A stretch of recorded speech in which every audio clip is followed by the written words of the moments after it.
Hello, everybody. It's Gerard from GH Immigration Services here in Winnipeg, Manitoba. So I'm going to do a video here on spousal sponsorships. Now, lately, if you went and checked the processing times on inland spousal sponsorships, you'll see that your application is now going to take 36 months. That's an enormous amount of time. And I get a lot of calls from clients asking why it's taking them so long. And they go and they check and they see that it's a 36-month now to do a processing time. And they're all upset about this. And I get it. I understand it. But there are a couple factors that you've got to realize that have an effect on the processing time of spousal sponsorships. One is the amount of officers they have to process these. But the key reason for it is Canada only processes so many spousal sponsorships every year. So if that means, and I think the current number is somewhere around 18,000 that they allow for to complete in each year.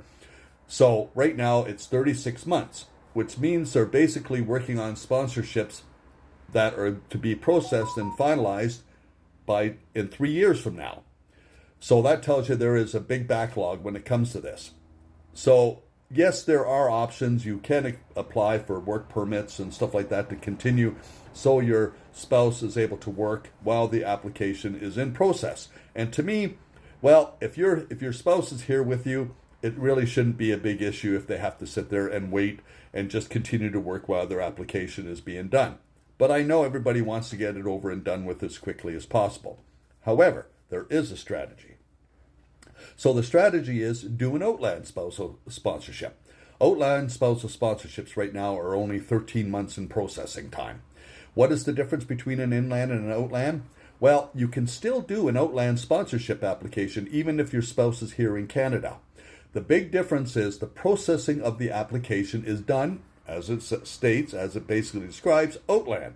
So if you were in Nigeria and the processing center for most applications is in Nigeria, that's where the application will be processed. It's not a bad thing. It's just different. So it's really not a big issue if you do them outland or inland.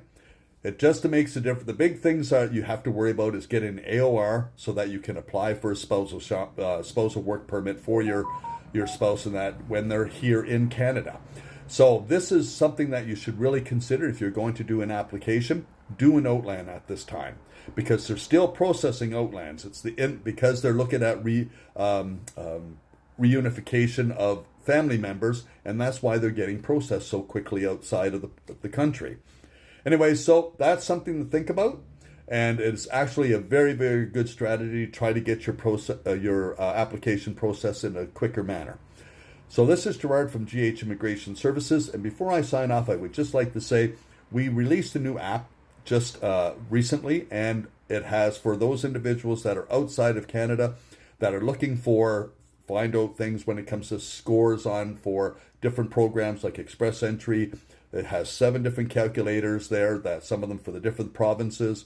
There's daily news, there's updates for the draws, and there will be videos.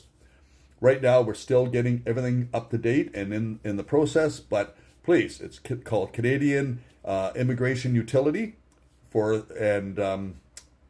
go ahead and download it, and hope that you like it. And leave a review after you download it and see if you like it. If there's anything that you feel that could be upgraded or done with it, please let me know because we will look at and consider upgrades as well. Again, so this is Gerard from GH Immigration Services in Winnipeg. Thank you for watching. I hope you find this informative and useful in your endeavors that come to Canada. Thank you. Bye-bye for now.